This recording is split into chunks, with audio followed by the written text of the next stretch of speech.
பாடம் 1. படைப்புக்கெல்லாம் காரணமா இருக்கிற கடவுளை சந்திக்கிறது. கடவுளை பத்தியுள்ள விசேஷங்கள் வாழ்த்துறோம். எல்லாத்தையும் உண்டாக்கின கடவுளை பத்தி நீங்க தெரிஞ்சிருக்கிறீங்களா? கடவுள் வானத்தையும் பூமியையும் கடலையும் அதுல இருக்கிற எல்லாத்தையும் உண்டாக்கினாரு. கடவுள் சொன்னது என்னவென்றா, வெளிச்சம் உண்டாக கடவுதுன்னு சொன்னாரு. வெளிச்சம் உண்டாயிருச்சு. வானமும் பூமியும் உண்டாக கடவுதுன்னு கடவுள் சொன்னாரு.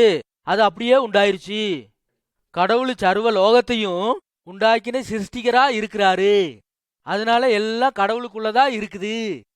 கடவுள் மலைகளையும் மரங்களையும் மிருகங்களையும் பட்சிகளையும் பறவைகளையும் தண்ணீரையும் தண்ணியில் இருக்கிற எல்லாத்தையும் ஆகாயத்தையும் மேகத்தையும் சூரியனையும் நிலாவையும் நட்சத்திரத்தையும் எல்லாத்தையும் உண்டாக்கி கொடுத்தாரு. அப்படி எல்லாத்தையும் உண்டாக்கின கடவுள் ரொம்ப நல்லவராகவே இருக்கிறாரு. அவர் ஒரு நாளும் தீமை செய்ய விரும்புறதில்ல. அவர்கிட்ட தீமையும் இல்ல. அவர் தீமையை வெறுக்கிறாரு. அப்படிப்பட்ட கடவுளை யாரும் உண்டாக்கவில்லை. காரணம், அவருக்கு ஆரம்பமும் இல்ல முடிவும் இல்ல. அவர் எப்போது இருக்கிறாரு. அவருக்கு அப்பாவும் இல்ல அம்மாவும் இல்ல. கடவுள் பிறக்கவில்லை. அவருக்கு மரணம் இல்ல. கடவுள் உறங்குறதோ சோர்ந்து போறதோ இல்ல. வளர்றதோ அவருக்கு வயசாகிறதோ இல்ல. படைக்கிற ஆண்டவருக்கு மாத்தமே இல்ல. அவர் எப்பவுமே நல்லவராகவும் இருக்கிறாரு, நீதிமானாகவும் இருக்கிறாரு. சிருஷ்டிகரான கடவுள் உச்சிருள்ளவராகவே இருக்கிறாரு. கடவுளுக்கு பார்க்கவும் கேட்கவும் பேச்சவும் முடியும். அவர் எங்கேயும் போறதுக்கு ஆருக்குள்ள உதவியும் அவருக்கு தேவையில்லை. சிருஷ்டிகரான கடவுள் எல்லா தேவதூதரை பார்க்கிலும் மகா பெரியவரா இருக்கிறாரு. அந்த கடவுள் நம்ம கிட்ட சொல்றாரு, நான் தான் எல்லாவற்றையும் செஞ்ச கடவுள், எண்ணி இல்லாம வேறொரு கடவுள் இல்ல அப்படின்ட்டு கடவுள் சொல்லித்தாரு. சிருஷ்டிகரான கடவுள் பெரியவரா இருக்கிறாரு. அவர் சர்வ சக்தியும் எல்லாத்தையும் தெரிஞ்சவருமா இருக்கிறாரு. நம்ம பார்க்கிற இந்த பெரிய உலகத்தையும் ஆகாசத்தையும் உண்டாக்கினாரு.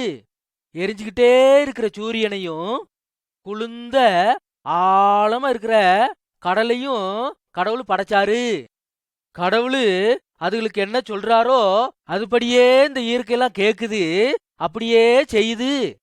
ஆத்தே, ஆறாலும் பிடிச்சு வைக்க முடியாத பெரிய காத்தையும் கடவுள் படைச்சாரு. கடவுள் எரிஞ்சுக்கிட்டே இருக்கிற அக்கினி மலையையும் பூகம்பத்தையும் உண்டாக்கினாரு. அதை விட பெரியவராகவும் இருக்கிறாரு. எரிச்சுக்கிண்டா அவர்தான் அதை உண்டாக்கினாரு. கடவுள் எல்லா நட்சத்திரத்தையும் உண்டாக்கினாரு. அதையெல்லாம் தெரிஞ்சும் வச்சிருக்கிறாரு. பூமியில இருக்கிற எல்லா காணிக்காரன பார்க்கலும் கடவுள் பெரியவரா இருக்கிறாரு. உலகத்தில் இருக்கிற மனுஷர் எல்லாரும் காத்துல இருக்கிற தூச்சிய போல இருக்கிற கண்டு கடவுள் சொல்றாரு. கடவுள் எவ்வளவு பெரியவர்னு பாருங்க.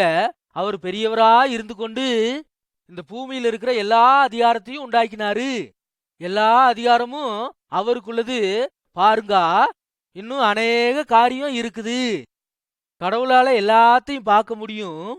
இருட்டில் இருக்கிறதையும் குகையில் இருக்கிறதையும் குழியில இருக்கிறதையும் ஆழத்தில் இருக்கிறதையும் பூமிக்கு அடியில இருக்கிறதையும் கடவுளால பார்க்க முடியும். அவரால் எல்லாத்தையும் கேட்க முடியும். புல்லுல ஊறுற புழுவுக்குள்ள சத்தத்தையும் அவரால் கேட்க முடியும். மண்ணுனால தனக்கு ஊடு கட்டுற எறும்புனுடைய சத்தத்தையும் அவருக்கு கேட்க முடியும். மனுஷர் பேசுற ரகசியத்தையும் அவருக்கு கேட்க முடியும். கடவுள்கிட்ட ஆரும் ஒன்னையும் மறைக்க முடியாது. அவர் எங்க இருந்தாலும் நம்மளை பார்க்கிறாரு. நம்ம சொல்ற எல்லாத்தையும் அவர் கேட்கிறாரு. பூமியில் இருக்கிற எல்லா புத்திசாலிகளை விடையும் கடவுள் புத்திசாலியா இருக்கிறாரு. அதனால அவர் யாரும் ஏமாத்த முடியாது. யாருண்டாலும், அது மந்திரவாதியா இருக்கட்டும் இல்ல சூனியக்காரனா இருக்கட்டும், அவருக்கு விரோதமா ஒன்னையும் செய்ய முடியாது. கடவுளுக்கு எல்லாம் தெரியும். உன்னைய பத்தியும் கடவுளுக்கு நல்லா தெரியும். நீ துக்கமா இருக்கிறதும் பயப்படுறதும் நீ சிந்திக்கிறதும் கடவுளுக்கு தெரியும். கடவுள் அன்புள்ள கடவுளா இருக்கிறாரு. தேவன் எல்லாரையும் சிநேகிக்கிறாரு.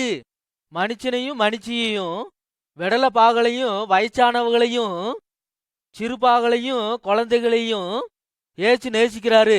அவங்கெல்லாம் தேவனை அறியணும்னு நினைக்கிறாரு. கடவுள் நல்லவரும் நன்மை செய்யறவரும் தீமையே செய்யாதவரும் இன்று எல்லாரும் தெரிஞ்சுக்கணும்னு விரும்புறாரு. எல்லாரும் கடவுளை நேசிச்சு தங்களோட மோசமான வழியிலிருந்து திரும்பி வரணும்னு கடவுள் விரும்புறாரு. அவர் மாத்திரம்தான் உண்மையான சக்தியுள்ள கடவுள்னு எல்லா சனமும் அறிஞ்சு கொள்ளணும்னு கடவுள் விரும்புறாரு. கடவுள் தான் உண்மையான கடவுள்னு சகலத்தையும் உண்டாக்கினவருமா இருக்கிறாரு. பூமியையும் அதில் உள்ள எல்லாத்தையும் உண்டாக்கின பிறகு மனுஷனையும் மனுஷியையும் உண்டாக்கினாரு. அவங்க 2 பேரும் நல்லவங்களா இருந்தகா கடவுள் அவர்களை நேசித்தாரு. கடவுள் அவங்களுக்காக நல்ல ஒரு தோட்டத்தை உண்டாக்கினாரு. அவங்க சாப்பிடுறதுக்கு அதுல நல்ல வகை வகையான பழமரங்களையும் உண்டாக்கினாரு.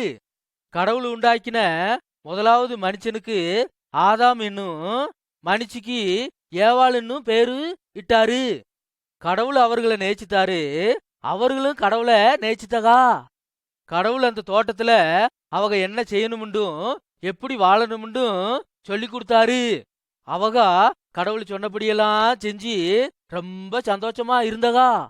உங்களை நேசிக்கிற இப்படி நல்ல கடவுளை பத்தி தெரிஞ்சுக்கிறதுக்கு நீங்க விரும்புறீங்களா? அந்த கடவுளோட வாழ்ந்திருக்கிறதுக்கு உங்களுக்கு விருப்பம் இருக்குதா? கொஞ்சம் கவனிங்க. நீங்க இன்னும் கடவுளை பத்தி அறிஞ்சு கொள்றதுக்கு இன்னும் சொல்ல விரும்புறேன். பாடம் 2, படைப்பும் வீழ்ச்சியும். ரொம்ப காலத்துக்கு முன்னாடி மலைகளோ மரங்களோ நீரூத்துகளோ இல்லாம இருந்துச்சு. கடவுள் நினைச்சபடியே அதெல்லாம் உண்டாக்கினாரு. அதெல்லாம் செயல்பட சொன்னாரு. அது அப்படியே செயல்பட்டுருச்சு. வெளிச்சம் உண்டாகட்டும்னு சொன்னாரு. அப்படியே வெளிச்சம் உண்டாயிருச்சு. குளங்களும் ஆறுகளும் தடாகங்களும் உண்டாகட்டும்னு சொன்னாரு. அது அப்படியே உண்டாயிருச்சு. பச்சை புல்லுகளும் மரங்களும் செடிகளும் கொடிகளும் உண்டாகட்டும்னு சொன்னாரு. அது அப்படியே உண்டாயிருச்சு. ருச்சியான பழ மரங்களும் காய்கறிகளும் எல்லாம் உண்டாக தொடங்கிருச்சு. அப்படியே நம்ம பார்க்குற பறவைகளையும் பட்சிகளையும் இந்த பூமியில இருக்கிற எல்லாவற்றையும் உண்டாக கடவுதுன்னு சொன்னாரு. அது அப்படியே உண்டாயிருச்சு. கடவுள் மனுஷனை உண்டாக்கி அவனுக்கு ஆதாமு என்ற பெயரை இட்டாரு. ஆதாமு தனியா இருக்கிறது நல்லதில்லைன்னு கடவுள் கண்டு அவனுக்கு உறக்க வர வச்சு அவன் விழாவில இருந்து ஒரு எலும்பை எடுத்து ஒரு மனுஷிய உண்டாக்கி கொடுத்தாரு. அவளுக்கு ஏவாள் என்ற பெயரை வச்சாரு.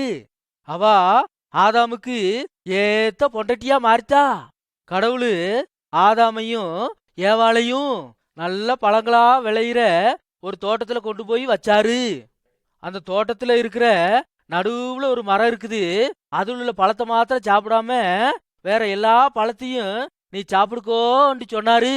அப்படி இருக்கிற போது பாருங்க, ஒரு நாள் பிசாச்சு அந்த தோட்டத்துக்குள்ள வந்துட்டேன். அவன் கடவுளுக்கு எதிரி, மனுஷவங்களுக்கு எதிரி. அம்மி பாம்புக்குள்ள வேஷத்துல வந்துட்டேன். ஆண்டவர் தின்னக்கூடாதுன்னு சொன்ன அந்த பழத்தோட மரத்தை ஆண்டவர் தின்னக்கூடாதுன்னு சொன்ன அந்த பழத்தை திண்டா நல்லா இருக்கும்னு சொல்லி அந்த பிசாச்சு ஏவாளுக்கிட்ட சொல்லித்தேன். ஏமாந்து போய் ஏவாள் அந்த பழத்தை திண்டுத்து புருஷனுக்கும் கொண்டு போய் கொடுத்தா. அச்சி அவனும் அந்த பழத்தை தின்ட்டேன். பின்னாடி அவங்க கடவுளோட சத்தத்தை கேட்டு தோட்டத்துக்குள்ள போய் பயந்து ஒளிஞ்சுக்கிட்டா. ஆதாமே நீ எங்க இருக்கிறேன்னு கடவுள் கேட்டாரு. அதுக்கு ஆதாமு நான் உமக்கு பயந்து ஒளிஞ்சுக்கிட்டு இருக்கிறேன்னு சொல்லிட்டேன். நான் தின்னக்கூடாதுன்னு சொன்ன பழத்தை நீ தின்ட்டியா அப்படின்னு கடவுள் கேட்டாரு. அவன் என் பொண்டி ஏவாள் தான் எனக்கு கொடுத்தாண்டு ஏவாள் மேல பழிய தூக்கி போட்டுத்தேன். கடவுள் ஏவாளை பார்த்து சொன்னாரு, நீ என் வார்த்தைக்கு கீழ்ப்படியாதனால நீ பிரசவிக்கும் போது ரொம்ப கஷ்டப்படுவேண்டு சொன்னாரு. நீ உன் புருஷனுக்கு எப்போது கீழ்ப்படிஞ்சிருப்பேன்னு சொன்னாரு. கடவுள் ஆதாம பார்த்து, நீ என் வார்த்தைக்கு கீழ்ப்படியாதனால உன் நிலம் எந்த பலனும் கொடுக்காது, நீ கஷ்டப்பட்டு வேர்வை சிந்திதான் சாப்பிடுவேன்னு சொல்லித்தாரு. கடைசியில செத்தே செத்தும் போயிருவேண்டு ஆதாம் கிட்ட சொல்லித்தாரு. பின்னாடி கடவுள் ஆதாமையும் ஏவாளையும் நல்ல அந்த தோட்டத்துல இருந்து துரத்தி விட்டாரு. நீங்க இந்த தோட்டத்துக்குள்ள இருக்க கூடாதுன்னு சொல்லித்தாரு. அவங்க விவசாயம் செய்யறதுக்கு நல்ல ஒரு இடத்த கண்டுபிடிக்கிறது அவங்களுக்கு தேவையா இருந்துச்சு. அவங்க வாழ்க்கை அவங்களுக்கு ரொம்ப கச்சிதமா தோன்றிச்சு. கடவுள் அவங்கள விட்டு ரொம்ப தூரமா போய்த்தாரு. அவங்க நிச்சயமா செத்து போவங்கள்னு அவங்களுக்கு நல்லா தெரிஞ்சிருச்சு. நல்ல சிநேகிதரை நம்மளும் கூட அந்த ஆதாமை போலவும் அந்த ஏவாளை போலத்தான் இருக்கிறோம். கடவுள் வார்த்தைக்கு எதிர்த்து நிக்கிறோம். கடவுளை வேதனைப்படுத்துகிற அநேக காரியங்களை நம்ம செய்யறோம். ஆதாமுக்கும் ஏவாளுக்கு போலதான் தண்டனை நமக்கும் உள்ளதுதான். ஆனா கடவுள் நம்மளை நேசிக்கிறாரு. நம்மளை ரட்சிக்க கூடிய பெரிய திட்டம் அவர்கிட்ட இருக்குது. நம்ம கடவுள்கிட்ட போறதுக்கு அவருடைய சொந்த பிள்ளையாகிய இயேசுவை நம்ம கிட்ட அனுப்பிச்சு வைத்தாரு. நம்ம கீழ்ப்படியாததுக்கு பரிகாரமாகத்தான் இயேசு நமக்காக செத்து போய்த்தாரு. நம்ம பெத்துக்கொள்ள வேண்டிய தண்டனைய இயேசு தானே பெத்துக்கிட்டாரு. நம்ம இயேசுவை விசுவாசிக்கும் போது கடவுள் நம்ம ஏத்துக்கொள்வாரு. நீங்களும் கடவுள்கிட்ட பேச்சு ஓஞ்சிடலாம். உங்களுக்கு உதவி செய்யறதுக்கு இயேசுவை அனுப்பின அந்த கடவுளுக்கு நன்றி சொல்றதுக்கு உங்களுக்கு முடியும். பாடம் 3, கடவுளுக்குள்ள நியாய தீர்ப்பு. வணக்கம். இனி நம்ம கடவுளுடைய நியாய தீர்ப்பை பத்தியும் அவருடைய ரட்சிப்பினுடைய முழுமையும் நம்ம பார்க்க போறோம். ஒரு கிராமத்துல கேட்டுக்கிட்டு இருந்த பேச்சுவார்த்தைய உங்களுக்கு நான் சொல்றேன். வணக்கம். வணக்கம். இந்த பேச்சிய முழுவதும் நீங்க கேட்டீங்களா? கேட்டோம். அததான் முழிச்சியும் இன்னைக்கு நாங்க கவனிச்சுக்கிட்டே இருந்தோம். மறுகையும் அதை என்கிட்ட நீங்க சொல்லுவீங்களா? காணிக்கார ஒருத்தன் நீதிமானா இருந்தான். சில பெரிய பெரிய மனுஷவங்களும் நம்ம சொல்ற அந்த மனுஷனும் குத்தவாளியா இருக்கிறாகா. அந்த மனுஷனுக்குள்ள மோசமான காரியம் ஆத்தே ரொம்ப பெருசா இருந்துச்சு. அம்மி அப்படியா அப்படின்ட்டு அவங்களுக்கு என்ன தண்டனை கிடைக்கும்? தண்டனை ரொம்ப மோசமானது. அதை தாங்கிக்கிறதுக்கு அவங்களால முடியாது. ஆனாலும் அது சரியானதுதான். நியாய பிரகாரமா அது சரியானதுதான். ரொம்பவும் சங்கடமா இருக்குது. ஒரு சமயம் அந்த மனுஷன் நீண்ட காலமா அந்த பாரத்தை சுமக்க வேண்டியது வரும்னு நான் நினைக்கிறேன். அது சரித்தேன். அது அப்படித்தான் நடக்கும்னு எனக்கு தெரியும். நான் செஞ்சது மோசமான காரியம்தான் அவரு தெரிஞ்சுக்கிட்டாரு. அது கிடைச்ச தண்டனையும் சரியானதுன்னு தெரிஞ்சுக்கிட்ட போது அவர் ரொம்ப சங்கடப்பட்டாரு. அந்த மனுஷன் அந்த தண்டனைய எப்படி ஏத்துக்கொள்வாருன்னு அவருக்கு தெரியாம இருந்துச்சு. உடனே பெரிய மனுஷன் ஒரு ஆள் எழுந்திருச்சு நின்று, ஏங்குள்ள இந்த சிநேகிதனுடைய இருதயம் அவரோட மோசமான காரியத்தை குறிச்சு ரொம்ப சங்கடப்பட்டுக்கிட்டு இருக்குதுன்னு அந்த காணிக்காரங்கிட்ட சொன்னாரு. குத்தஞ்சாட்டப்பட்ட மனுஷன் பணக்காரனோ ஏழையோ என்று பார்க்காம சரியான தீர்ப்ப அந்த காணிக்காரரு சொல்லியிருந்தாரு அப்படின்ட்டு அந்த பெரிய மனுஷன் சொன்னாரு. ஆனாலும் இந்த குத்தம் செய்தவன் எனக்கு சிநேகிதனா இருக்கிறதுனால, நான் அவனை நேசிக்கிறதுனால அவனுக்கு கொடுக்கப்பட்ட அந்த தண்டனைக்கு சமமான நஷ்டபரிகாரத்தை நான் ஏத்துக்கொள்ளுகிறேன். அவனால அந்த தண்டனைய ஏத்துக்கொள்ள முடியாதுன்னு எனக்கு தெரியும். அப்படின்டா நீங்க உண்மையத்தான் பேசுறீங்களா? ஆமா, சத்தியந்தேன். இதை கேட்டபோது அந்த குத்தவாளி ஆச்சரியப்பட்டுத்தேன். தன்னை தாழ்த்தி என்னுடைய நண்பரு எவ்வளவு நல்லவரா இருக்கிறாருன்னு அவன் சிந்திச்சேன். ஆனாலும் அந்த மனுஷன் அதுக்கு சம்மதிச்சாரு. அந்த காணிக்காரரு அதோட பிரச்சனை முடிஞ்சுண்டு தீர்ப்பு சொல்லித்தாரு. சிநேகிதர்களே, உங்களுக்கு தெரியுமா, இது நம்ம ஒவ்வொருத்தருக்குள்ள பாடமா இருக்குது. கடவுளோட வச்சனம் நமக்கு சொல்லுது, நம்ம மகா பெரிய கடவுளுக்கு முன்னாடி நிக்கிறோம் உண்டு. கடவுள் நம்ம இருதயத்தை பாக்குறாரு. நம்ம பாவிகளும் கீழ்ப்படியாம இருக்கிற பிள்ளைகளுமா இருக்கிறோம்ண்டு கடவுள் தெரிஞ்சிருக்கிறாரு. கடவுளோட தண்டனை நித்தியமான தண்டனையா இருக்குது. நம்ம என்ன செய்ய முடியும்? நம்ம எப்படி கடவுளோட தண்டனையிலிருந்து தப்பிச்சு கொள்றது? ஒருபோதும் அதுக்குள்ள விளக்கரையத்தை கொடுக்கறதுக்கு நம்மளால முடியாது. இந்த காரியம் கடவுளுக்கும் தெரியும்.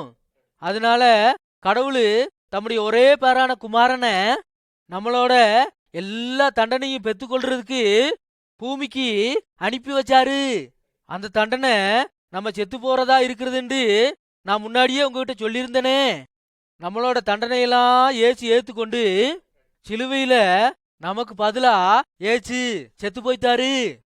இப்போ பாவம் செஞ்ச ஒரு மனுஷன் இல்லைண்டா தப்பு செஞ்ச ஒரு மனுஷன் இத தன்னுடைய தண்டனுடைய விலையாக ஏத்துக்கொள்ள மனச்சு வச்சா அவன் தன்னுடைய தண்டனையிலிருந்து விடுதலையே பெற்றுக்கொள்றேன். கடவுளுடைய பைபிள் நம்ம கிட்ட சொல்லுது, எல்லாரும் செத்து போயிறவங்க தான். செத்து போன பிறகு நமக்கு பெரிய ஒரு நியாய தீர்ப்பு இருக்குது. ரெண்டாவது சாகுறது ஆத்தே ரொம்ப கொடியதா இருக்குது. ஆனாலும் சிநேகிதர்களே, இயேசுனுடைய சிலுவை மரணத்துல நம்ம விசுவாசிக்கிறதுனால கடவுள் நமக்கு ஒரு நல்ல பாதையை காமிச்சிருக்கிறாரு. இவ்வளவு பெரிய ரட்சிப்பை பத்தி நம்ம கவலைப்படாம இருந்தோம்டா நம்ம எப்படி ரட்சிக்கப்படுவோம்னு சொல்லி பைபிள் சொல்லுது. வேற ஒரு ரட்சிப்பு இல்லையே. நீங்க இப்ப கர்த்தராகிய இயேசுவை விசுவாசிச்சு வர்ற நியாய தீர்ப்புல இருந்து தப்பிச்சு கொள்றதுக்கு இயேசுநாதரை உங்க சொந்த ரட்சகரா ஏத்துக்கொள்வீங்களா? நான் இனியும் உங்களோட கடவுளுடைய பிள்ளையாகிய இயேசுவை பத்தி கூடுதல் சொல்லித்தாரேன். பாடம் 4. இயேசு பிறந்தாரு. கடவுளுடைய புஸ்தகமான பைபிள் சொல்லுது, இயேசுநாதரு இந்த உலகத்துக்கு வர்றதுக்கு முன்னாடி பரலோகத்துல கடவுளோட இருந்தாரு. கடவுள் இந்த உலகத்தை உண்டாக்கின போது இயேசுநாதரும் அவர் கூட இருந்தாரு. அதுக்கு பிறகு ரொம்ப காலத்துக்கு பின்னால இயேசு மனுஷனா இந்த பூமிக்கு வந்துட்டாரு. அது எப்படி நடந்துச்சுன்னு நான் உங்ககிட்ட சொல்றேன். மரியாள்னு சொல்ற ஒரு வெடலை பிள்ளை இருந்தா. அவளுக்கு கல்யாணம் ஆகாம இருந்துச்சு. மனுஷனோட எந்த உறவும் அவ தெரியாம இருந்தா. அந்த மரியாளுக்கு யோசேப்புன்னு ஒரு வெடலை பையனை நிச்சயதார்த்தம் பண்ணி இருந்தகா. அவங்களுக்கு கல்யாணம் ஆகுறதுக்கு முன்னாடி கடவுள் அவகிட்ட பேசுறதுக்கு ஒரு தூதனை அனுப்பி வைத்தாரு. தூதன் அவகிட்ட வந்தபோது அவ பயந்து ஓய்ந்தா. அந்த தூதன் அவளை பார்த்து பயப்படாதேன்னு சொன்னாரு. கடவுள் ஓ மேல பிரியமா இருக்கிறாரு. கடவுள் உனக்கு ஒரு ஆம்பளை பிள்ளைய தர்றதுக்கு இருக்கிறாரு அப்படின்னு சொன்ன உடனே அந்த மரியா தூதனை பார்த்து, அம்மி, எனக்கு எந்த மனுஷனையும் தெரியாது, மறுக எப்படி நானு குழந்தைய பெத்து எடுக்கிறது? அப்ப தேவதூதன் சொன்னாரு, உனக்கு இப்ப புரிச்சம் இல்லாட்டின்றாலும் கடவுளோட ஆவியானவரு உனக்கு அந்த ஆம்பளை பையனை தந்துருவாரு. அவருக்கு ஏச்சுண்டு பேரு சூட்டுங்கா. அந்த ஏச்சு தம்முடைய ஜனங்க எல்லாருடைய பாவத்தையும் நீக்கி அவங்கள ரச்சிச்சிருவாரு. அவர் ஒரு மனுஷனுடைய ரத்தத்துல வரவில்ல, அதனால நீ அவரை கடவுளோட பிள்ளைன்னு கூப்பிடணும் என்று சொல்லிட்டு அந்த தேவதூதன் போய் சேர்ந்தேன். தேவதூதன் சொன்னத அந்த மரியா விசுவாசித்தா. அந்த மரியா வேற ஊருக்கு தான் சொந்தக்கார வீட்டுக்கு போயிருந்தா.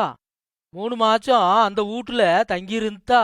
அவ திரும்பி வந்த உடனே அம்மி, அவ மாச்சமா இருக்கிறன்ட்டு யோசேப்பு கண்டு யோசேப்புக்கு ரொம்ப சங்கடமாயி போயிருச்சு. இந்த மனுஷி எனக்கு வேணவே வேணும்ன்ட்டு யாருக்கும் தெரியாம இவ்வளவு ஒதுக்கி வச்சிருந்துட்டு தான் மனசுக்குள்ள நினைச்சுக்கிட்டு இருந்தேன். அப்போ ஒரு தேவதூதன் அந்த மனுஷங்கிட்ட வந்து, அந்த மரியால கல்யாணம் முடிக்கிறதுக்கு நீ பயப்படாத. அவ பரிசுத்த ஆவியினால அந்த ஆம்பளை பிள்ளைய பெத்தெடுக்க போறா. பிறக்க போற அந்த ஆம்பளை பிள்ளை பரிசுத்தமானது. அந்த குழந்தை பிறந்த உடனே அவருக்கு ஏசுண்டு பேரு சூட்டுங்க. அந்த இயேசு தம்முடைய சனத்துக்குள்ள பாவத்தெல்லாம் தீர்த்து அவங்கள ரட்சிக்கிறாரு. அதுக்கு பிறகு இந்த யோசேப்பு அந்த மரியால கல்யாணம் முடிச்சுக்கிட்டான். இந்த இயேசுநாதர் பிறக்கிற வரைக்கும் அவங்க 2 பேரு கல்யாணம் முடிக்காதவங்கள போலயே இருந்துகிட்டதா. ஏசு வளர்ந்து வந்துட்டாரு. பெரிய ஆள் ஆகி விடல பாகல ஆயிட்டாரு. 30 வயசான போது அவங்க அம்மாவையும் அப்பாவையும் விட்டு ஊழியத்துக்குன்ட்டு பரப்பிட்டு போயிட்டாரு. தம்முடைய 30ஆம் வயசுல யோவான் ஸ்நானகிட்ட யோர்தான் நதியில ஞானச்சானம் பெத்துக்கிட்டாரு. பின்னாடி கடவுளோட ரட்சிப்பை பத்தி ஜனங்க கிட்ட சுவிசேஷம் பேசினாரு. அவர் எல்லா ஊருக்கு போய் ஏச்சு நிறைய வியாதித்தர குணமாக்கித்தாரு. ஜப்பானிய நடக்க பண்ணித்தாரு. குருட கண்ணை திறந்து விட்டுத்தாரு. செவிட்டு காது உள்ளவனுக்கும் காது கேட்க வைத்தாரு. பேசவே முடியாத ஊமைய பேச்ச வைத்தாரு. பிசாசு பிடிச்சிருந்த மனுஷர் மேல உள்ள எல்லா பிசாசையும் விரட்டி விட்டாரு. அவரு கடவுளுக்கு பிள்ளையா இருந்ததுனால இதெல்லாம் செய்யறதுக்கு அவரால் முடிஞ்சிச்சு. ஏசுநாதரு இப்படி எல்லாம் ஜனங்களுக்கு உதவி செஞ்சாரு. அவர் கூட கடவுளுடைய சக்தி இருக்குதுன்னு சொல்லி ஜனங்க நம்பி அவர் கடவுளோட பிள்ளை என்று சொல்லி நிறைய பேரு ஏச்சு மேல விசுவாசம் வைத்தகா. ஏச்சு பாவம் செஞ்ச எல்லா ஜனங்களோட பாவத்தை பார்த்துட்டும் அவங்க மேல நேச்சமா இருந்தாரு. ஏச்சு ஜனங்களை நேசித்ததுனால அந்த ஜனங்களுக்காக சாகுறது கூட தயாரா இருந்தாரு. ஏச்சு செத்து போனதுனால நம்ம எல்லாரோட பாவத்துக்கு பரிகாரத்தை உண்டாக்கி வைத்தாரு. நம்ம ரட்சிக்கப்படுறதுக்கு ஏச்சு மேல விசுவாசம் வைக்கணும்னு சொல்லி நம்மகிட்ட ஏச்சு விருப்பப்படுறாரு. ஏச்சுவை விசுவாசிங்க, உங்க நோயிலிருந்து அவர் உங்களை விடுதலை ஆக்கிடுவாரு. உங்களை பிசாச்சில இருந்தும் அசுத்த ஆவியிலிருந்தும் ஏச்சு உங்களை விடுதலையாக்கி விட்டுருவாரு. நீங்க அவர்கிட்ட என்டி கேட்டாலும் உங்களுக்கு வேண்டியத ஏச்சு தந்துருவாரு. அவர் கூட இப்ப பேச்சுங்க, நீங்க சொல்றத ஏச்சு கேட்பாரு. பாடம் 5. உன் ஆன்மாவை குணமாக்குற ஏச்சு. ஏச்சு கடவுளோட பிள்ளைன்னு சொல்லி பைபிள் சொல்லுது. ஏச்சு ஜனங்களுடைய பாவங்களை அவங்க பாவத்திலிருந்து ரட்சிக்கும்படிக்கு இந்த உலகத்துக்கு வந்தாரு. இதனாலதான் அவருக்கு கிறிஸ்துன்ற பேர் வந்துச்சு. கடவுளோட அருள் பெத்துக்கிட்டவர்ன்றதுதான் அதுக்கு அர்த்தம். ஏச்சு பூமியில நிறைய அற்புதங்களை செஞ்சாரு. அவரு நிறைய வியாதிஸ்தரை குணமாக்கிட்டாரு. அவர் பரலோகத்தை குறிச்சும் கடவுளுடைய ராஜ்யத்தை குறிச்சும் ஜனங்க கிட்ட பேசிக்கிட்டு இருந்தாரு. ஒரு நாள் வழி ஓரத்துல குருடனா இருக்கிற ஒரு பிச்சைக்காரனை பார்த்து அவனுக்கு ஒரு நாளும் பார்வை கிடைக்காதுன்னு அவன் நினைச்சுக்கிட்டு இருந்தேன். கடவுள் மாத்திரம்தான் அப்படி குருடனா இருக்கிறவங்கள சுகமாக்க முடியும். நிறைய ஜனங்க அவன் பக்கத்துல வர்றதையும் ஏச்சு வர்றாருன்னு கூப்பிட்டு சொல்லுகிறத அவன் காதுல கேட்டேன். ஏச்சு செஞ்ச அற்புதங்களை எல்லாம் பத்தி அவன் கேட்டிருந்ததுனால கடவுள் இல்லாம இப்படிப்பட்ட அற்புதங்களை ஒருத்தராலையும் செய்ய முடியாதுன்னு சொல்லி ஏச்சு உண்மையிலேயே கடவுளுடைய பிள்ளைதாண்டு அவன் விசுவாசிச்சான். நிறைய ஜனங்க அவன் பக்கத்துல வரும்போது ஏச்சுவே ஏச்சுவே எனக்கு இறங்கும்னு சொல்லி சத்தம் போட்டு கூப்பிட்டான். ஏச்சு கைய நீட்டி அவன் கண்ணை தொட்டு அவனை சுகமாக்கி விட்டுத்தாரு. அவன் மக்க மணிச்ச மரம் செடி கொடி எல்லாத்தையும் பாக்குறதுக்கு அவன் கண்ணு திறந்துருச்சு.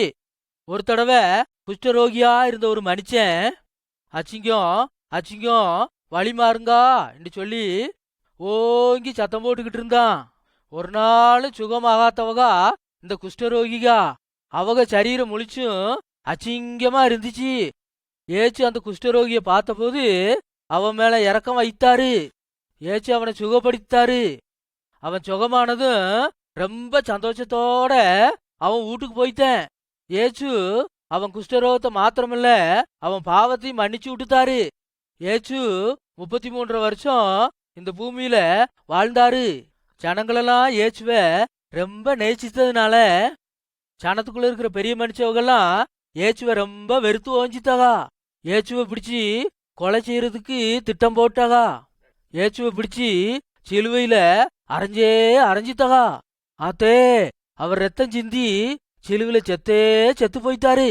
அவர் கடவுளுடைய பிள்ளையா இருந்தும் நம்ம ரட்சிக்கப்பட்டு பரலோகத்துல சுதந்திரவாளிகளா மாறணும்ண்டு அவர் நமக்காக கஷ்டம் சகிச்சு சிலுவையில உச்சிர கொடுத்தாரு. அவருடைய சரீரத்தை கொண்டு போய் அடக்கம் பண்ணித்தகா. ஆனா 3 நாளைக்கு பிறகு ஏச்சு உயிரோட வந்துட்டாரு. அதுக்கு பின்னாடி 40 நாளைக்கு பிறகு உயிர் தெளிந்ததுனால அவரு பரலோகத்துக்கு ஏறி போய்த்தாரு. நம்மளும் அங்க போகணும்னு சொல்லி ஏச்சு ரொம்ப ஆவலோட காத்திருக்கிறாரு. நம்ம என்ன செய்யணும்டா நம்ம பாவத்தெல்லாம் விட்டு மனம் திரும்பணும். நம்ம இப்படியும் வேண்டிக் கொள்ளலாம். அன்புள்ள பிதாவே, நான் பாவியா இருக்கிறேன். என் பாவத்திலிருந்து ரட்சிக்கப்பட விரும்புகிறேன். உம்முடைய ரத்தம் மாத்திரமே என்னுடைய பாவங்களை கழுவி சுத்திகரிக்கும். நான் உம்முடைய சொந்த பிள்ளையா மாற ஆசைப்படுறேன். நீர் எனக்காக செத்து போய் அடக்கம் பண்ணப்பட்டு 3 நாளைக்கு பிறகு உச்சிரோட வந்தீங்க. அதனால நீர் என்னை ரட்சிச்சு சொந்த பிள்ளையா மாத்த முடியும். நான் உம்மை என்னுடைய ஆண்டவரும் ரட்சிக்கிறவருமாக ஏத்துக்கொள்றேன். இனிமேலு உம்முடைய பிள்ளையா வாழ ஆசைப்படுறேன். என் நெஞ்சுக்குள்ள நீர் வாரும். உம்ம வழியில வாழ எனக்கு உதவி செய்யும்.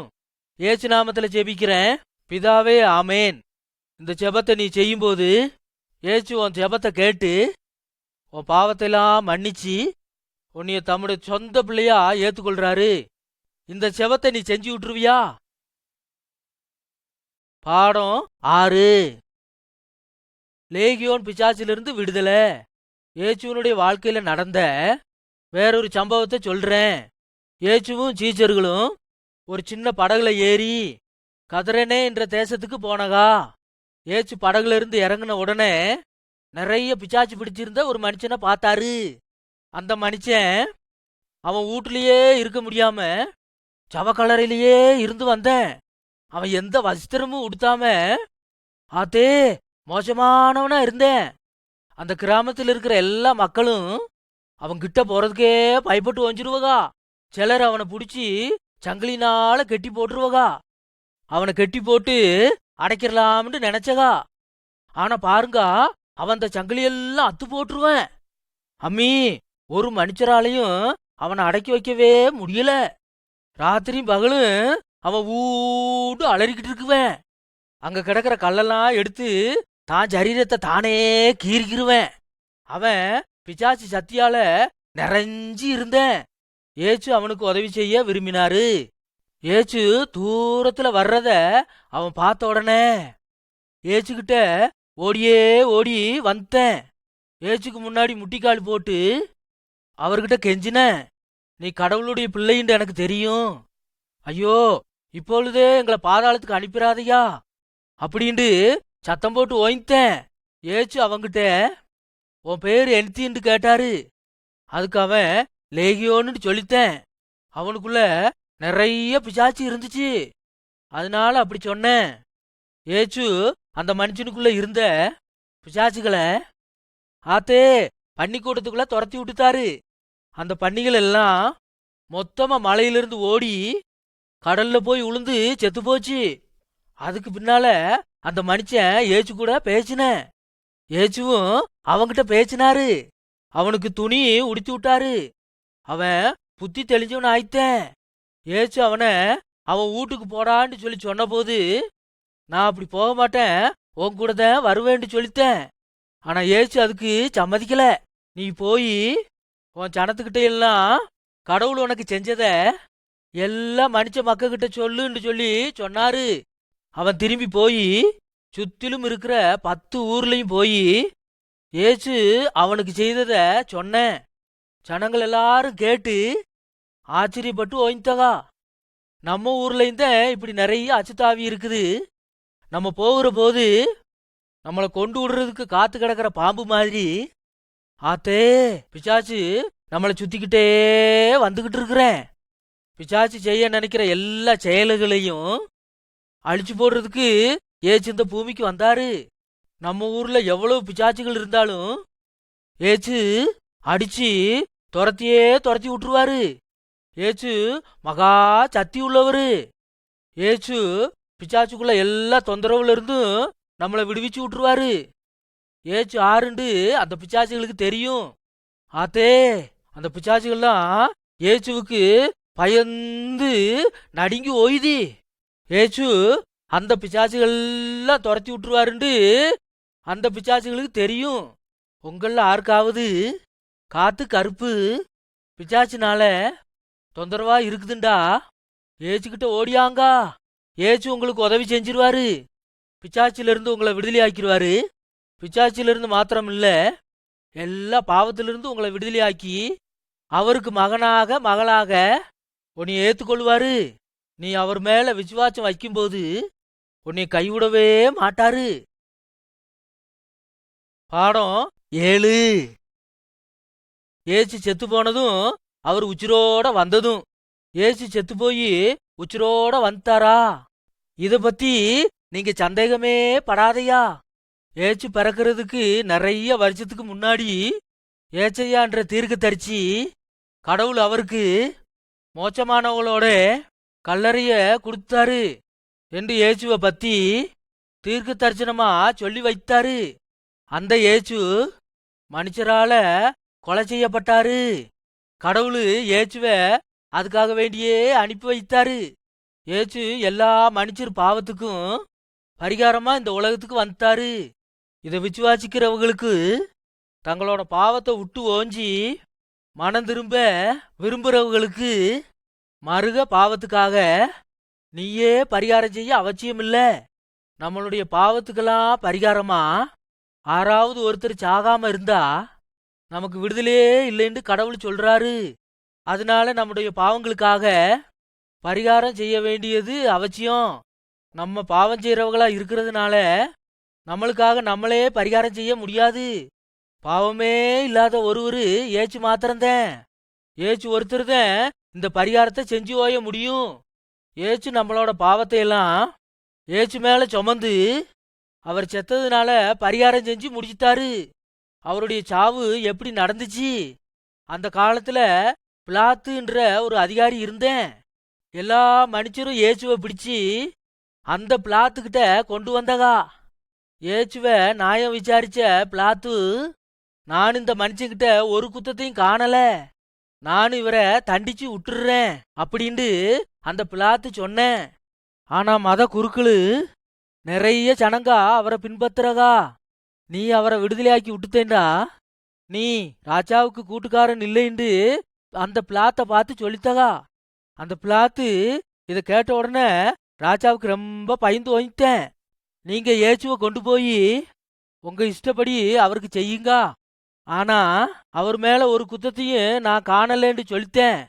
இந்த மனுஷனோட சாவுல எனக்கு உத்தரவாதம் இல்லைன்னு சொல்லி அந்த பிளாத்து தண்ணி எடுத்து கைய கழுவி ஓஞ்சித்தேன். அவங்க ஏச்சுவ நாயம் விசாரிக்கிற இடத்துல இருந்து வெளியே கொண்டு போய் ஐயோ அடியோ அடிண்டு அடித்தகா. ஏச்சு அப்பையும் கூட ஒண்ணுமே சொல்லல. அவகெல்லாம் அவரை கொல்றதுக்கு அவரோட மரச்சிலுவிய சுமக்கிறதுக்கு அவர் மேல வச்சு விட்டகா.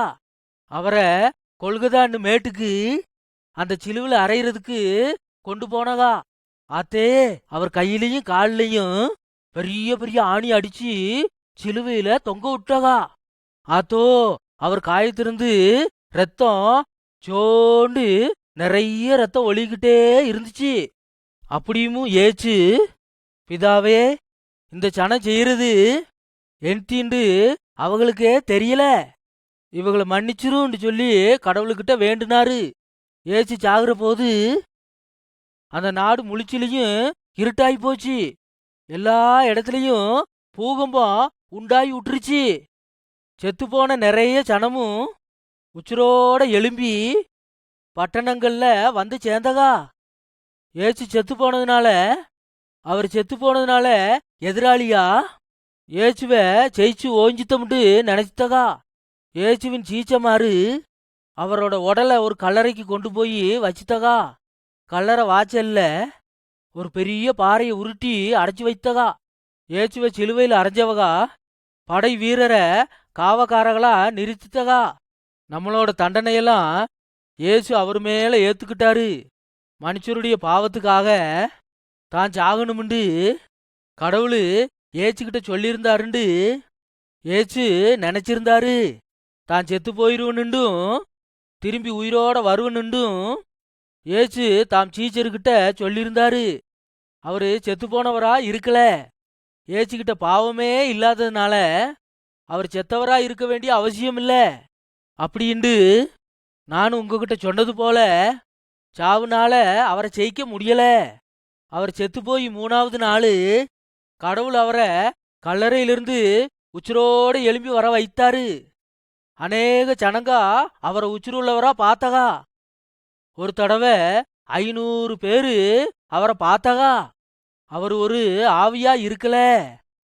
அவருக்குள்ள கூட்டுக்காரன்ல தோமான்ற ஒருத்தன் ஏச்சு உயிர்த்தெழுந்து வந்துட்டாருன்னு விசுவாசிக்க மாட்டேன்ட்டேன். ஒரு நாள் ராத்திரி ஏச்சு அவகிட்ட போய் தோமா கிட்ட சொன்னாரு, உன் விரல வச்சு காயப்பட்ட இடத்துல என்னை தொட்டு பாரு, நான் தான் சிலுவையில செத்து போய் உச்சிரோட வந்த கிறிஸ்துண்டு விசுவாசிங்க என்று சொன்னாரு. தோமா சந்தேகமே இல்லாம விசுவாசித்தாரு. அவர் செத்து போய் உயிரோட வந்த பிறகு 40 நாள் பூமியில வாழ்ந்தாரு. அப்ப பார்த்து அவங்க கூட்டுக்காரு கூட பேச்சவும் பழகவும் சாப்பிடவும் செஞ்சாரு. அவகிட்ட சொன்னாரு, எல்லா இடத்துக்கும் போய் எல்லா ஜனத்துக்கிட்டையும் நீங்க பார்த்ததையெல்லாம் எல்லா மனுஷங்கிட்டையும் சொல்லுங்க. ஜனங்க எல்லாரும் அவங்க பாவத்தை விட்டு மனம் திரும்பி அவங்க பாவத்துக்காக செத்து போய் உயிர் தெழுந்த நோக்கத்தை சொல்லுங்க இன்று சீசருகிட்ட சொன்னாரு. அப்ப பார்த்து ஜனங்க எல்லாரும் பார்த்து நிக்கிற போது பூமியிலிருந்து பரலோகத்துக்கு தாம் பிதா கிட்ட போய் சேர்ந்தாரு. கடவுள் முன்னால சொன்னது போல ரட்சிக்கிறவர் ஒருத்தர் வர்றாரு. அவர் தம்முடைய ஜனங்களை அவங்க பாவத்திலிருந்து ரட்சிச்சிருவாரு அப்படின்ட்டு கடவுள் சொல்லியிருந்தாரு. இப்ப அந்த ரட்சகரு உங்ககிட்ட வந்திருக்கிறாரு. ஆனா அவரை நிறைய ஜனங்க அறியாம இருந்ததா எந்திக்கிண்டா அவர் ஒரு ராஜாவா வரல. அதனால அவரை நிறைய பேரு தெரிஞ்சுக்கிறல. அவரை ஏத்துக்கொண்டு அவரை பின்பற்றி பாவத்தை விட்டு ஓஞ்சி மனம் திரும்புறவகா கொல்ல சந்தோஷமா இருப்பகா. ஏச்சு அவர்கிட்ட வர்றவங்கள வேணாம்னு சொல்றது இல்ல. உன்னை ஏத்துக்கிற ஏச்சுக்கிட்ட முட்டிக்கால் போட்டு ஜெபம் பண்ணுவியா? நீ அவர்கிட்ட பேச்சும்போது அவரு உன் ஜெபத்தை கேட்கிறாரு. ஏச்சுவே, நீ எப்போது உச்சிரோட இருக்கிற. ஏச்சு எப்போதும் உச்சிரோட இருக்கிறாரு. பைவுள்ள கடவுள் சொல்லியிருக்கிறாரு. ஏச்சு எப்பொழுதுமே செத்து போனவங்களோட கல்லறையில இருக்கிறது இல்ல. ஏச்சு தாம் செத்து போனதிலிருந்து உச்சிரோட எழுந்து பரலோக ராஜ்யத்துக்கு போயிருக்கிறாரு. அவர் ஒரு நாள் இந்த உலகத்தை நாயந்து இருக்க பரலோகத்திலிருந்து வரப்போறாரு. கடவுளுக்குள்ள பைபிள் சொல்லுது, அந்த நியாயத்தீர்ப்பு நாள்ல ஜனங்களை நியாயந்தீர்க்க கடவுள் ஏச்சுவை நியமிச்சிருக்கிறாருண்டு. நீங்க இன்னைக்கு அவர் சொல்லு கேட்கலைண்டா அந்த நியாயத்தீர்ப்பு நாள்ல அவர் உங்களையும் தள்ளி விட்டுருவாரு. நீங்க இப்போ உங்க பாவத்தெல்லாம் விட்டு அவரை சொந்த ரட்சகரா ஏத்துக்கோங்க. அப்படி ஏத்துக்கிட்டேன்டா அவர் உங்களுக்கு பாவத்திலிருந்து விடுதலை கொடுப்பாரு. நீங்க செத்து போன பிறகு நீங்க அவரோடு கூட என்னைக்கு வாழ்றதுக்கு உங்களை அவரோட சேர்த்துக்கிருவாரு. இப்பமே நீங்க அவரை முழுச்சா விசுவாசிங்க. பாடம் 8. கிறிஸ்தவக வாழ்க்கை. ஒரு மனுஷன் கிறிஸ்தவனா இருக்கணும் அப்படின்றதுக்கு அர்த்தம் தெரியறதுக்கு விரும்புறீங்களா? அநேக மனுஷரால நிறைஞ்ச பரபரப்பு நிறைஞ்ச பாதை போலதான் மனுஷ வாழ்க்கை. ஒவ்வொரு மனுஷவங்களும் தங்க முதுகுல அவங்க பாவ பாரத்தை சுமக்கிறகா. எல்லா மனுஷரும் பாவம் செய்யறவகுண்டு பைபிள் சொல்லுது. உலகத்துல நம்ம கேட்கிற எல்லா சத்தத்தை பார்க்கலும் ஒரே சத்தம் நம்ம கிட்ட சொல்றது என்னவெண்டா, ரொம்ப கஷ்டப்பட்டு பாரம் சுமக்கிறவங்களே, நீங்க எல்லாரும் என்கிட்ட வாங்க, நான் உங்க ஆத்மாவுக்கு இளைப்பாறுதல் தருவேன்னு சொல்றதுதான் அந்த சத்தம். இந்த உலகத்துல எல்லாரும் இது ஒண்ணுமே கேட்காம காதை திருப்பிக்கிட்டு போய் ஓயிரகா. ஆராய்ச்சி இதை கேட்கிறீங்களா? அந்த சத்தம் மறுகையும் சொல்லுது, அவங்கள விட்டு பிரிஞ்சு வாழுங்க. அச்சி அசுத்தமான ஒன்னையும் தொடாம இருங்க. நான் உங்களுக்கு பிதாவும் மகனும் மகளுமா இருக்கிறேன் என்று நிறைய ஜனங்களுக்குள்ள சிலர் நின்று இதை கேட்ட பிறகு பயணம் தொடருது. கடைசியா சிலரு அதை நின்று கவனிக்கிறகா. சில நிமிஷம் அவங்க நின்றுகிட்டு இருக்கிறேன், அடுத்த நிமிஷம் ஜனக்கூட்டத்துல இருந்து ஒரு குறுகின பாதைக்குள்ள நடந்து போறேன். விசாலமான பாதையில நிக்கிற ஜனம் அவனை பேச்சு ஓயிரகா. அந்த வழியில போனேன்டா நீ ஒரு இடத்துக்கும் போக முடியாது என்று அவங்கிட்ட சொல்லித்தகா. ஆனா அந்த மனுஷன் அதை ஒன்னும் மனசுல வைக்கல. என்னத்துக்கிண்டா அவன் தோல்ல இருந்து ஒரு பெரிய பாவ பாரம் நீங்கி போனத அவன் அறிஞ்சிருந்தேன். அவனுக்குள்ள பழைய சுபாவமும் பாவ சுபாவமும் அவனுக்குள்ள இருந்து போயிருச்சு. முதல்ல அவன் ஒரு நெருங்கின பாதையில தனியே இருக்கிறன்னு அறிஞ்சிருந்தேன். ஆனா ஏச்சுவாகி அவனோட கடவுள் வந்து அவன் கூடவே நடக்கிறாரு. ஏச்சு இந்த மனுஷங்குள்ள இருதயத்தை அவன் ஒருபோதும் பாவம் செய்யறதுக்கு மறுக போகாம இருக்கா. சந்தோஷத்தினாலையும் சமாதானத்தினாலையும் முழிச்சியுமா நிறைக்கிறாரு. கடவுள் தம்முடைய பரிசுத்த ஆவியை கொடுத்து அவன் ஒரு கடவுள் பிள்ளையா இருக்கிறான்ட்டு அவனுக்கு தெரியறதுக்கு அவனை விசுவாசியா மாத்துறாரு. நீயும் இயேசுவை விசுவாசிச்சு இயேசுவை உன் கடவுளா ஏத்துக்கிட்டு ஒரு கடவுளுடைய பிள்ளையா மாற முடியும். நீ அப்படி செய்யும்போது ரொம்ப அற்புதமான மாற்றத்தை இயேசு உன் வாழ்க்கையில செஞ்சிருவாரு. ஆனபடினால ஒரு மனுஷன் இயேசுக்குள்ள இருந்தா அவன் புது மனுஷனா இருக்கிறேன், பழைய சுபாவமெல்லாம் போயிருச்சு, எல்லாம் புதுச்சா மாறி ஓஞ்சிருச்சு. அவர் சத்தத்தை கேளுங்க. நான் உச்சிருள்ள அப்பமா இருக்கிறேன். என்கிட்ட வர்றவனுக்கு ஒரு நாளும் பச்சையே எடுக்காது. என்னை விசுவாசிக்கிறவனுக்கு ஒரு நாளும் தண்ணி தவிக்காது. இன்னைக்கு நீ அவருடைய சத்தத்தை கேப்பைண்டா உங்க இருதயத்தை கடினப்படுத்தாதையா. பாடம் 9. ஏசுவுக்காக வாழ்றது. ஏசுவுக்காக வாழ்றதுண்டா எனக்கு தெரியுமா? என்னுடைய சிநேகிதர்களே, நான் உங்ககிட்ட ஒரு கேள்வியை கேட்டோயிறேன். நீ ஒரு கிறிஸ்தவனா? ஒரு சமயம் நீங்க சொல்லலாம், ஒரு கிறிஸ்தவனாகவே எங்களுக்கு சொல்லி கொடுத்து வளர்த்துனக உண்டு. ஏனென்றா நீங்க உங்களுடைய இருதயத்துக்குள்ள நம்ம இயேசுவ சத்தியமாக இருதயம் கொண்டு விசுவாசிக்கிறோமா, இல்லைண்டா புத்தியினால விசுவாசிக்கிறோமா? நம்ம பாட்டமாறு நமக்காக செஞ்ச காரியங்களில் இல்லைண்டா நம்மளையே நாம நல்ல காரியங்களை செய்யறதுக்கு விரும்பி ஓஞ்சித்தோம். இல்லைண்டா நம்ம இருதயத்தை பரிசுத்தமாக்கி கடவுளோட பிள்ளைகளா இருக்கிறோம்னு ஒப்பு கொடுத்ததுனால நம்ம கடவுளுடைய வீட்டில் அந்த பாதையில தான் இருக்கிறோமா இன்று உறுதியாக்கி கொள்ளுங்க. ஒரு மனுஷன் இயேசுவ தன்னோட ஆண்டவரும் இரட்சகருமாக ஏத்துக்கொள்ள தன்னுடைய இருதயத்தை திறக்கும்போது நிறைய நன்மையான காரியம் அவனுக்குள்ள நடக்கும்.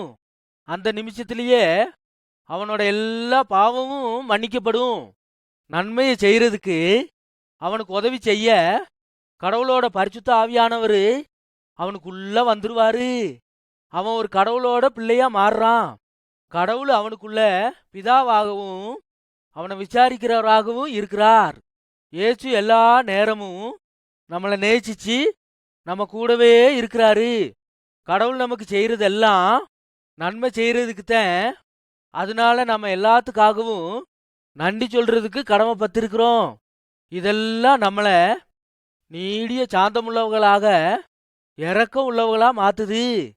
கடவுளும் இயேசுவ செத்து போனதிலிருந்து உச்சிரோட எழுப்பி உச்சிருக்குள்ள கொண்டு போனது போல கடவுளோட பெரிய சக்திய நமக்கு காமிச்சிருக்கிறாரு.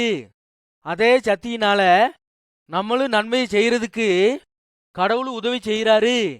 பிசாசு நம்ம மூலமா தீமை செய்ய நினைச்சாலும் ஏச்சு நம்ம மூலம் நன்மையை செய்ய உதவி செய்யறாரு. நம்ம வாழ்க்கையினால நம்ம கடவுளோட பிள்ளைகள் காமிச்சிடணும். கடவுளோட நல்ல வழியை பின்தொடர்ந்து புது மனுஷனாக கடவுள் நம்மளை மாத்திருக்கிறாரு. நம்ம கடவுளுக்குள்ள பிள்ளைகளா இல்லாதிருந்த போதும் கடவுள் தம்முடைய பிள்ளையாய இயேசுவ நமக்காக சாகிறதுக்கு ஒப்பு கொடுத்ததுனால கடவுள் நம்ம மேல வச்ச அன்பை விளங்க பண்றாரு. அவர் நேசிக்காத ஜனங்களையும் நேசிக்கிறதுக்கு கடவுள் தம்முடைய பரிசுத்த ஆவியினால அவர் அன்பினால நம்ம இருதயத்தை நிரப்புறாரு. நம்ம எல்லா காரியத்திலையும் கடவுளுக்குள்ள சுபாவம் உள்ளவர்களா மாறணுண்டு கடவுள் விரும்புறாரு. உன் சத்துருவை நேசிக்கணும்னு உங்களுக்கு தீமையை செய்யறவங்களுக்கு நன்மையை செய்யணும்னு கடவுள் தம்மோட பைபிள் வச்சனத்துல சொல்றாரு. நீங்க அப்படி செய்யும்போது நீங்க உண்மையாகவே கடவுளோட பிள்ளைகளா மாறுறீங்கன்றும் கடவுளுக்குள்ள அன்பு உங்களுக்குள்ள இருக்குதுன்னு மனுஷர் எல்லாரும் பார்த்துருவகா. அப்படியே அவங்களும் இயேசுவை பின்பற்றுறதுக்கு இடம் உண்டாகும். கடவுளோட வச்சனத்துக்கு கீழ்ப்படுகிறது ரொம்ப ரொம்ப முக்கியமான காரியமானபடினால கடவுள் நம்ம கிட்ட சொல்றாரு என்று நம்ம அறிஞ்சிக்கிறது ரொம்ப நல்லது. நம்ம பைபிள்ல இருந்து ஒவ்வொரு நாளும் கடவுளோட வார்த்தைகளை படிக்கிறதும் அதை பத்தி யோசிக்கிறதும் கடவுளோட பேசுறதுக்கு சமயத்தை ஒதுக்கி வைக்கணும். கடவுளை உண்மையா தெரிஞ்சுக்கிறதுக்கு அவருக்குள்ள நம்ம வளர்றதுக்கு இது நம்மளுக்கு உதவி செஞ்சிரும்.